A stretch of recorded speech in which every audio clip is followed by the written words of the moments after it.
Hello there, boxing fans around the world. Welcome once again to another episode of The Scoop featuring the champ, Bola Ray. And here on Talkin Fight, we've been doing an exploration of a great many number of really iconic fighters, really iconic, legendary fighters throughout the history of boxing, in particular, the so-called modern era. And tonight, I understand you've got another one of my favorites who certainly went toe-to-toe with another of my favorites. And you're going to bring that to light right about now.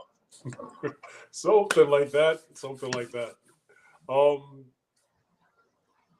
there's a great many attributes that a fighter or that makes a boxer great, and one of them is who do they fight? Now, there's a term in boxing called a paper champion, which genuinely means a champion that has fought nobodies, fought people of little caliber, of low caliber, and yet acquired a title of some sort. Prior to Tyson Fury fighting Vladimir Klitschko, the king of the big boys, for over a decade, he was revered as pretty much that, a paper champion. Even though he wasn't a champion, but he was not overwhelmingly respected. Um, that's different today. He is more than revered, taking out two of the big boys in history. So, um, this week is going to be another week in my ongoing series on who made the greatest, Muhammad Ali, the greatest. Who did he beat? With that being said, my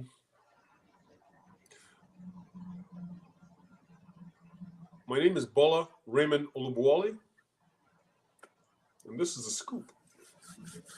So, born January 12th, 1944,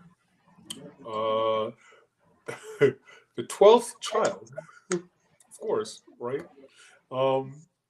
in a Laurel Bay family, which is just a real part of Beaufort, South Carolina, was none other than Smokin Joe Frazier. Growing up in the backwoods of South Carolina was his beginning with nothing shy of modest. Again, being the 12th child. I don't know. Was there no such thing as contraceptive back in the day? Like, wow. Um, yeah, being the 12th child of a sharecropper. So, in the early 50s, Joe Frazier's father, Reuben Frazier, bought a black and white TV, and they ended up having fight night before fight night even existed in their home. They'd call local people over and they'd watch the fights where they would go off and sell beverages and stuff like that and make a couple extra bucks, help out the family. Um, the neighbors from far and wide would come to watch this. And in doing so, they watched the likes of Joe Louis, Rocky Marciano, uh, Sugar Ray Robinson, um, even Willie Pepper, just to name a few, right? Um, and it was during one of these soirees, if you will, um, that Joe's uncle, Israel Frazier, took notice of the boy and said, "Yeah, that looks like the next Joe Louis right there." A spark went off. Joe hung up a heavy bag pretty much the next day out in the backyard, and a makeshift heavy bag at that. It wasn't anything real. Um, and legend has it that he'd go and hit that heavy bag for almost an hour a day for years, consistently. This is long before he ever had anything called boxing, official boxing training. So, yeah, good for him.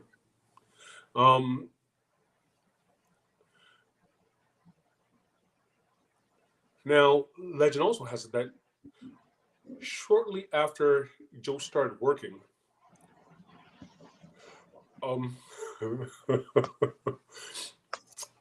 for some reason, Joe decided to poke the family hog, which was 300-pound hog. He was poking it, teasing it, until the hog chased him. While attempting to run free, the hog knocked him down and he suffered an injury to his left arm and when it hit a brick. Now, due to the family's lack of money, they never got it fixed. It was, it ended up healing improperly, which led to his crook arm sort of scenario. He was never able to straighten his arm again. Now, life had shown young Joe on how to live out in the backwoods. And with that, in the backwoods of Lord Beach at the age of 15. But what ends up happening is he's leaving home to the big city of Philadelphia, again, at age 15. Shortly thereafter, in the big city, he ends up walking into a boxing gym, and history's begun. Now, Joe managed to win Golden Glove championships in 3 consecutive years, 62, 63, and 64. By this point in his career, he'd only suffered 1 loss, and that was to Buster Matheson. And Buster Matheson, I'm going to be doing an episode on later on this week. In an attempt to go to the Olympics in 64, Tokyo Olympics.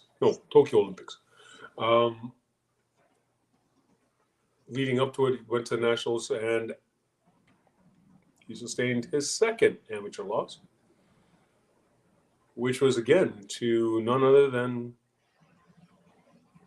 Buster Matheson. Now, as Joe recalls it, the fight was a complete robbery where Buster ran and pecked and couldn't spell fight, let alone do it. He also wore his trunks really high, so when Joe hit him to the body, it was frowned upon to the point where they actually ended up taking 2 points off in a 3-round fight, which pretty much means you lost that fight. Buster won again, and he was America's heavyweight representative, legitimate heavyweight representative to go to the Rome Games, the Tokyo Games. Now, Joe went also. He was beyond frustrated afterwards, but he had some mentorship that actually explained to him, like, just go as the alternate, just go. And he went. And fortune would have it that Joe ended up getting the opportunity to compete because Buster ended up getting injured while in camp, while in Tokyo. And history would have it, Joe starts it off his Olympic campaign with 2 quick knockouts, only to meet up against the Soviet. Now, remember that Joe was infamous for his left hook. So the corner, he starts the fight off, and this was a tougher fight, but partway through the second round, he realized he may have just hurt his left hand. Yeah.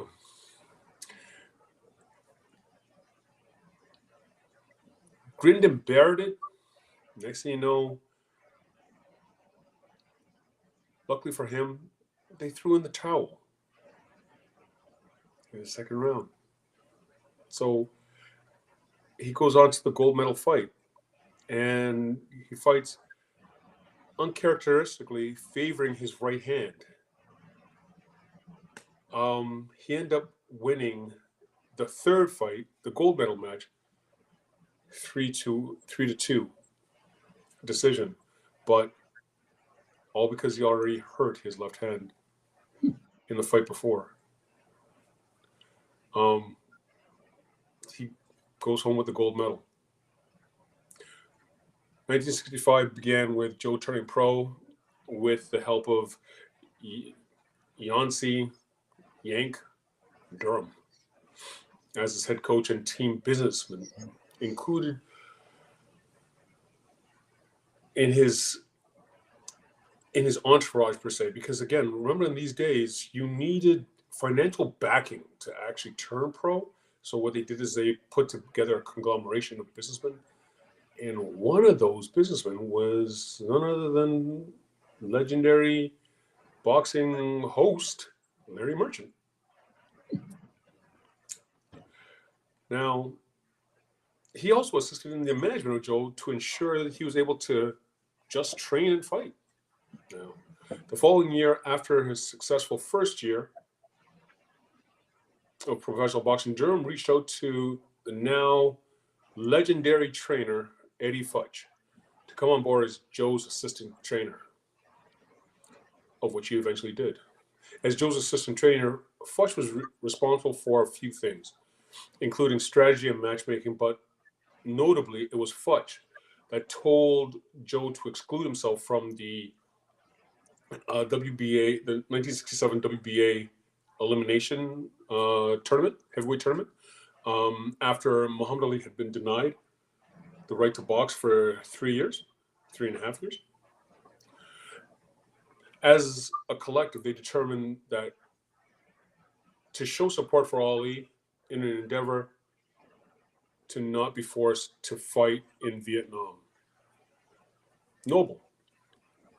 Now, Frazier went on to win like notable fights, like over Oscar Bonavena in a 10-round decision, but then later KO after KO against the likes of Eddie Machin, Jeff Davis, Doug Jones. Then came his fight against none other than Canadian legend George Chevello. This was a telling fight in that Joe didn't just beat the bigger George, but he stopped him in the fourth round. Yeah, few people actually realize that, yeah, George Chevello actually got stopped a few times. He didn't touch canvas, but he got beat and stopped.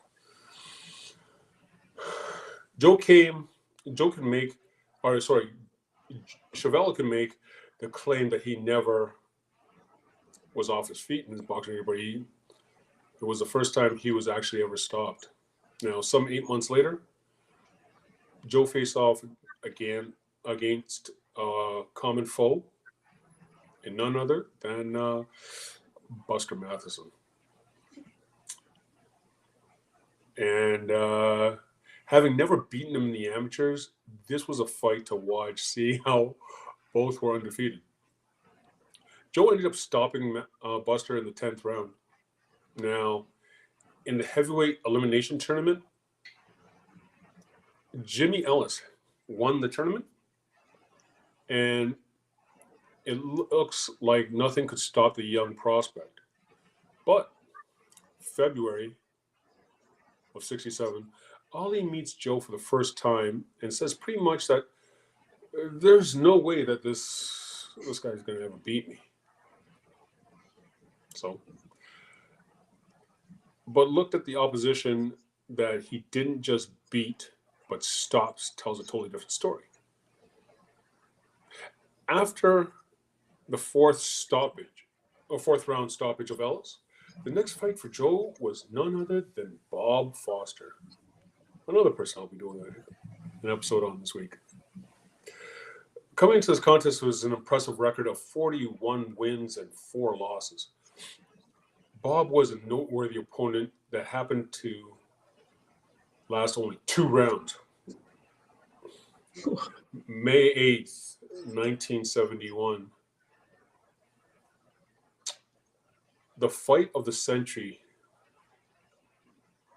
It was actually 2 weeks ago today. Sorry, 50 years ago, 2 weeks ago today. Right. The fight of the century. Joe Frazier versus Muhammad Ali. And boy, this fight did not disappoint fans as long as Muhammad Ali losing didn't bring you to tears. The anticipation for this fight was out of this world. Both fighters earned $2.5 million in the contest, which was the most any athlete or entertainer had made for a single event to date.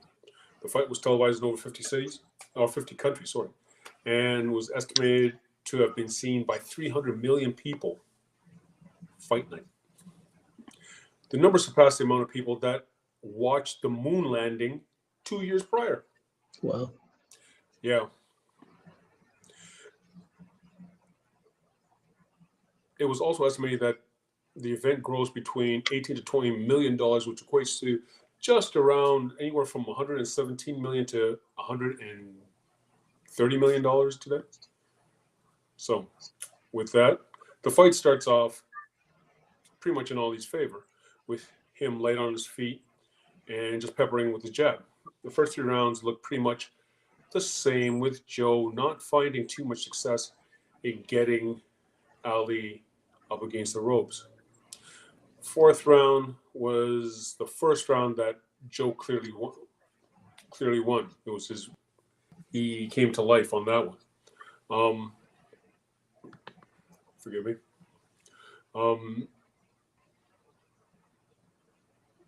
He put some pressure on him, and Ali started to tire. At least it looked like that, and allowed Joe the opportunity to bang his body and cut him with a few of those hooks that Joe is renowned for. Now, the contest was back and forth until the 11th round. Late in this 11th round, Joe caught Ali with a hook that he was famous for, in which today's rules would have counted as a knockdown because Ali fell into the ropes, and the ropes actually held him up. The fight continues, and Joe pushes Ali for the next 3 rounds, and going into the 15th and final round, Joe was up on all 3 scorecards. It was here Joe gets Ali to touch canvas and survives the round. For the first time in Ali's career, he's dealt a loss. And what a fight. Now, this win solidified that Joe could be in the conversation to this date as one of the greatest of all time. Right there. By that point in time in his career, undefeated, he's destroyed everybody, and everybody being decent, solid fighters. Joe went on to fight George Foreman and lost via stoppage twice. First time losing his heavyweight title. Joe went on to dance with Ali 2 more times, which were equally epic contests. That he stood the test of time, but some of the most revered battles in boxing history. Ali won both these contests, stopping Joe in the 14th round the second time. It was a war against greats like this that made Ali, in my opinion, the greatest. It's fights like this that show exactly what you're made of. At the end of the day, Joe still is revered as having one of the most ferocious left hooks in the game. Not just left hooks, but he decimated guys way bigger than him. Joe was not a big guy. Joe was not a big heavyweight, standing at a monstrous 5'11", fighting at 204 pounds in the day and age of gorillas like Foreman and Chevello and Norton, 220 plus, 6'3", and doing very well.